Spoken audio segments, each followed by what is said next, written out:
ठीक है जी, वेलकम टू माय न्यू ब्लॉग वीडियो में आपका स्वागत है। तो फिर से हम जा रहे हैं आज सितौली के मेला।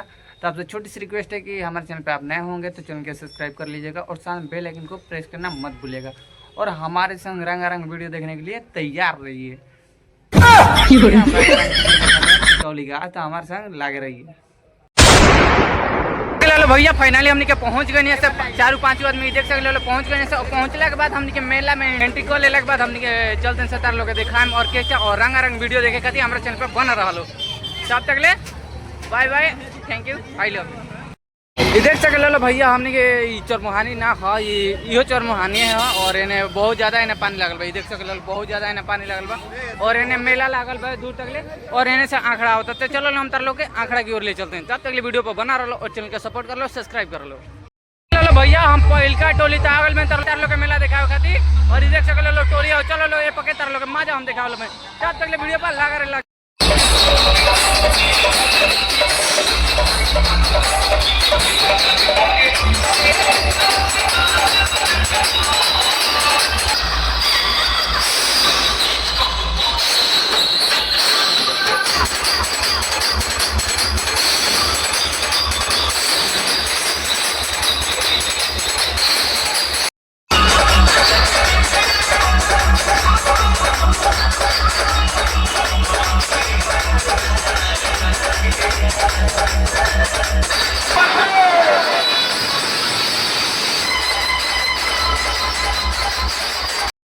भैया फाइनली हमने के पहल का टोली देखले के बाद दूसरा का टोली का हम पास जाता नहीं और ऐसा वीडियो देखे खातिर हमारे चैनल पर लगा रहो। और देखला वालो भैया हम तार लोग पहल का टोली देखले के बाद अब सीधे आ गए मेला में और मेला में अले के बाद देखने की उतना ज़्यादातर भीड़ नहीं है और ये है रोड जो सीधे आंकड़ा जाला आगे एगो पीपर दिखाई देत हुई।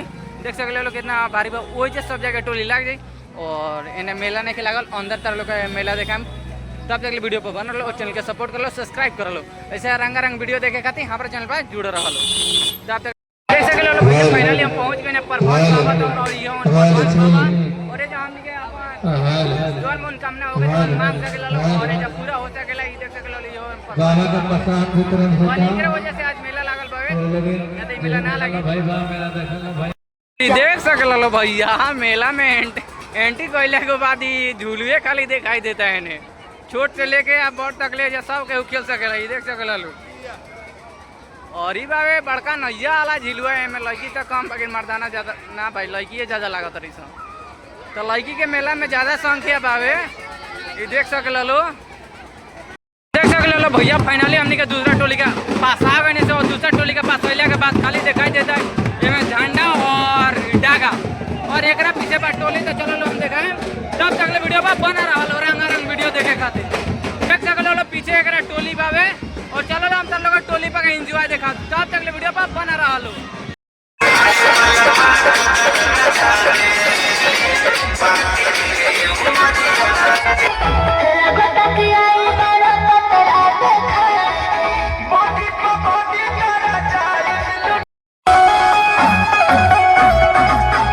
देख सकते भैया दूसरा का टोली देखले के बाद हम आ गए तीसरा का टोली। तो और तीसरा का टोली के यहाँ खड़ा हुए ज्यादातर झंडे दिखाई देता है और पीछे एक लाठी वाला सब दिखाई देता है। देख सकते लो और चलो लो हम लोग के पके रंगारंग वीडियो देखा होता है। तब तक चैनल पर बना लो, चैनल के सपोर्ट कर लो, सब्सक्राइब कर लो। और भैया हमें जब ना बोले काहे के सुनाई ना दी हमार बोली। तब तक वीडियो बना लो, चैनल के सपोर्ट कर लो, सब्सक्राइबर कर लो।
भैया तीसर का टोली देखे के बाद फाइनली हम चौथ का टोली तो आ गए और चौथ का टोली के देखनी कि यहाँ खाना निकल चुकल बावे और देख सकल कौन तरीके से खड़ी गल बा जो निकल बा बहुत ज़्यादा में भीड़ बावे देख सकल बाजा भी बावे और चलो साउंड के आवाज़ के वजह से हमारा आवाज़ ना सुनाई दी तो खाली तार लोग के रंग वीडियो देखा होते हैं तब तक वीडियो बन रहा है।